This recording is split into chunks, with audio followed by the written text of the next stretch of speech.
Hola, ¿qué tal? Buenas tardes. Hoy estamos aquí en Descubre Magazine con realizador Matthew Casimo, realizador de la serie que vamos a hablar esta tarde y actor del teatro Le Roi de Caen.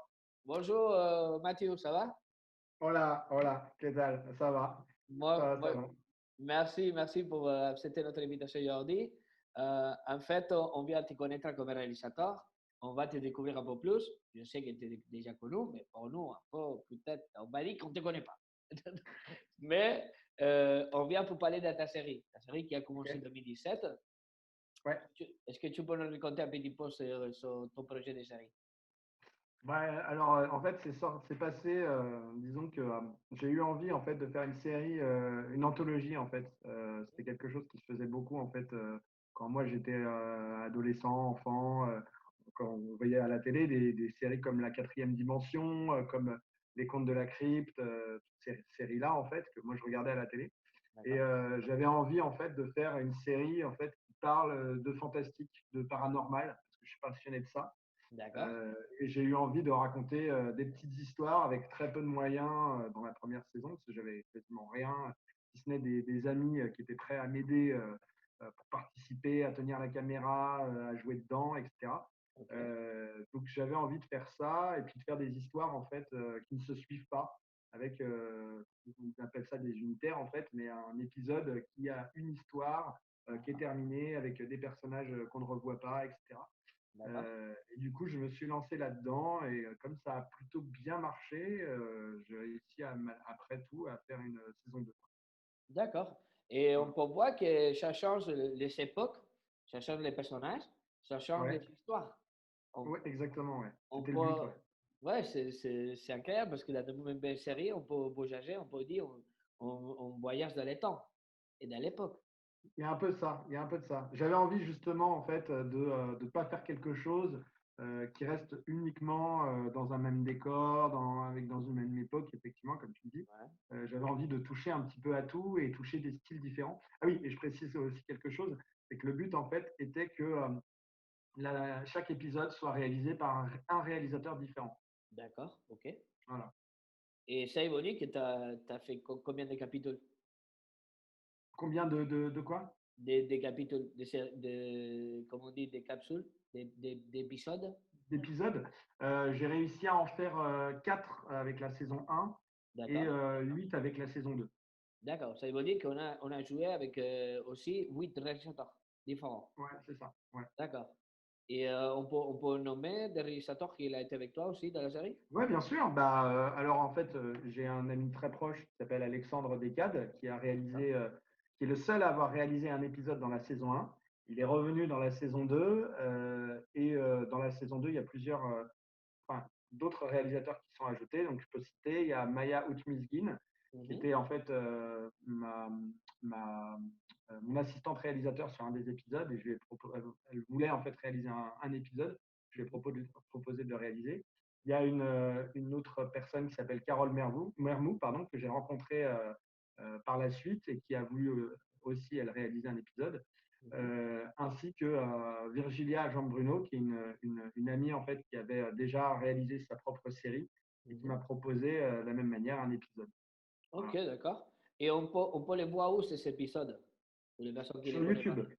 Sur Sur YouTube. YouTube. On parle que Ouais, c'est une série et des épisodes sur YouTube. Parce que nous, on commence à sortir exactement.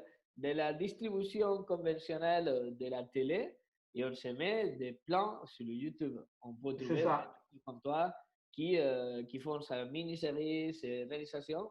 Et c'est bien d'informer les personnes que c'est libre accès, on va dire.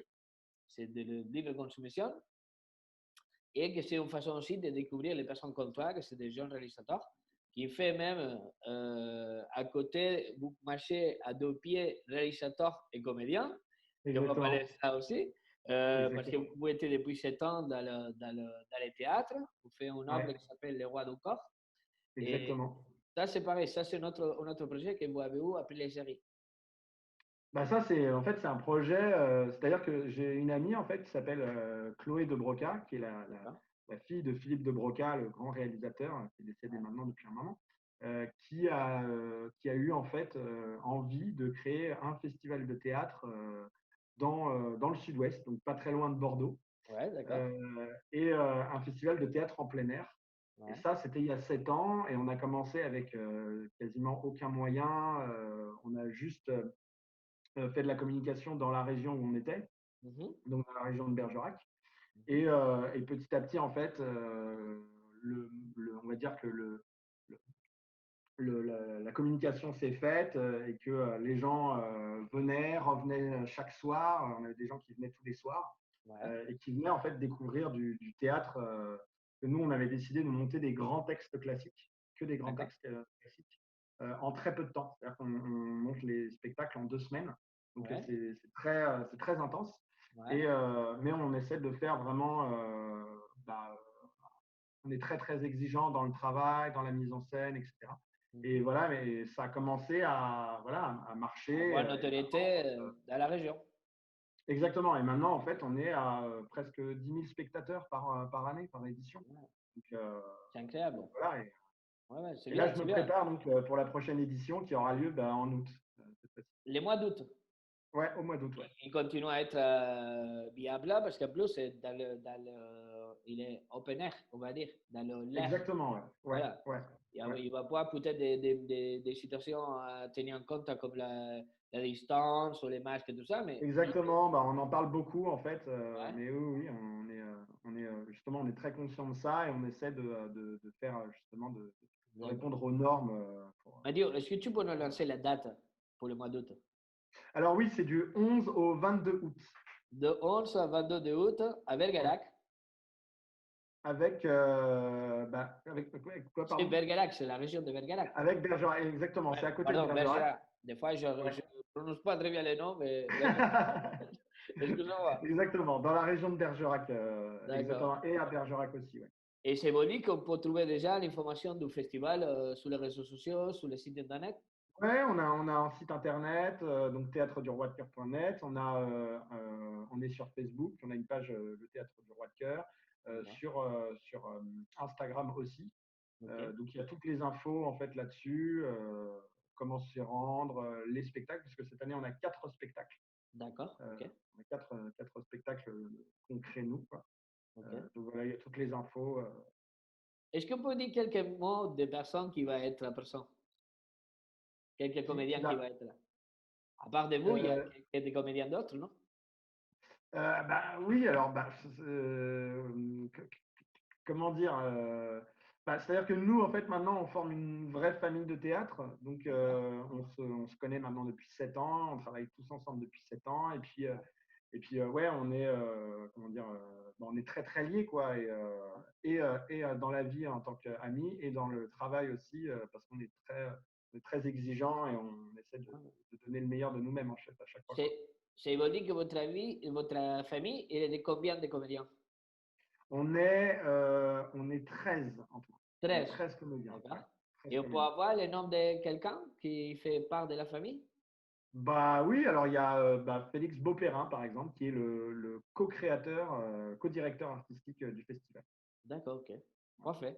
Mais alors, il faut dire que de l'an au 22 de août, il est encore viable, hein. On peut avoir deux théâtres avec Mathieu et tous ses camarades Exactement. ou sa famille sur Bergerac. Et de toute façon, on a aussi sa série sur le canal de YouTube qui s'appelle Mathieu Cassimo. Selsam.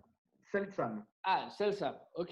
Ouais, Mais si on peut trouver aussi réalisateur Mathieu Cassimo, il va sortir aussi la série. exactement. Ouais. OK. Tu as Ouais, tes ouais, ouais. réseaux sociaux aussi à toi, ton site internet, on peut te trouver aussi facilement? Oui, oui, bien sûr. Ah oui, j'ai ma chaîne YouTube, en fait, qui est à D'accord. mon nom maintenant. OK. Je suis sur Facebook, sur Instagram, Twitter. Donc oui, on peut me trouver facilement. OK. Bon, Mathieu, j'ai besoin que tu m'aides un peu plus.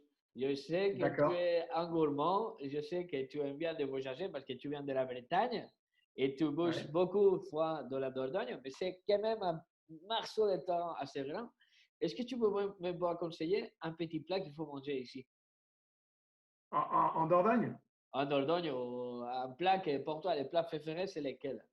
Ah bah, si tu vas en Dordogne, il faut manger absolument du confit de canard. D'accord, C'est OK. voilà, c'est le plat en Dordogne et Ouais. c'est super bon. Tu ne peux pas ne pas aimer le confit de canard. Ouais, c'est clair, c'est délicieux, surtout riz. En plus, il faut dire que dans la Dordogne, on trouve aussi les grottes Lascaux qui sont connues pour Exactement, bah ouais, il c'est y a une la berceuse miel, d'humanité, hein. il y a le miel aussi, Ouais, ouais. Il y a bon. bah, le foie gras. Le foie gras, t'es Voilà, obligé, tu vois. le foie gras aussi, c'est Surtout clair, si c'est t'es clair. pas français, il faut que tu ailles en Dordogne et que tu manges du C'est foie gras, tu vois. c'est clair. En plus, c'est de bons endroits pour visiter. Et Ouais. un endroit où tu vas te déconnecter de tout le travail que tu as. Alors, est-ce que c'est en Dordogne ou ça peut être ailleurs? Aja, Euh, Ça peut être ailleurs. Bah, la Bretagne. la La Bretagne. Bretagne est particulièrement. J'y vais pas souvent, mais dès que je peux aller à l'île de Groix, Ouais, bah, c'est c'est magnifique. incroyable. C'est un endroit magnifique. Ouais, c'est incroyable. Ouais, ouais. Ok, parfait. Et avec tous les voyages que tu as fait, toutes les actuations que tu as fait, avec tous les séries, avec toutes les personnes que tu as partagé de petits moments, est-ce que tu peux me donner une petite anecdote? Ok. Alors, bah, non, bah, en fait, ouais, j'ai une anecdote qui a failli être un peu dramatique sur le coup. Enfin, dramatique, c'est un bien grand mot. C'est-à-dire que le dernier jour de tournage de l'épisode, on avait tourné l'épisode 6 de Selsam. Dernier jour, en fait, moi, je rentrais avec le régisseur en voiture et j'ai dormi pendant tout le long. J'étais éclaté, hein, Ouais, j'avais presque aucune heure de sommeil.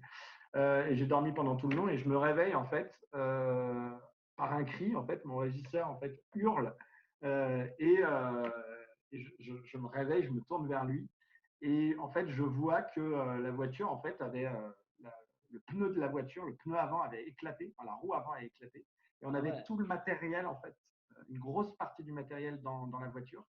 Et il était 5 heures du matin, donc il n'y avait personne, très compliqué, il fallait appeler une ouais, dépanneuse, et j'avais tout le matériel, et moi, il fallait que je le rende.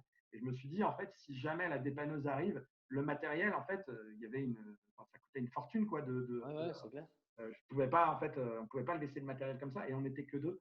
Et du coup, Ouais, en fait, j'ai dû, moi, aller tout seul prendre le bus, poser toutes mes affaires chez moi, ouais. apporter en fait des énormes projecteurs qui font des 2 kilos chacun dans les mains, faire Ouais. presque 1 kilomètre à pied avec. C'était horrible alors que je n'avais presque pas dormi. Mais ça veut dire que la métier, tu l'as tatoué sur toi. Ah En bah ouais, vérité, là j'ai vraiment tout donné là. si avec ça, tu t'as pas arrêté dans le métier, tu vas arrêter jamais ton métier, tu vois. Ouais, ouais, ouais. Non, non, ça c'était vraiment l'anecdote bien Ok. cocasse. Bon, c'était une bonne anecdote. Bon, Mathieu, merci beaucoup pour avoir accepté cette interview, cet après-midi avec nous.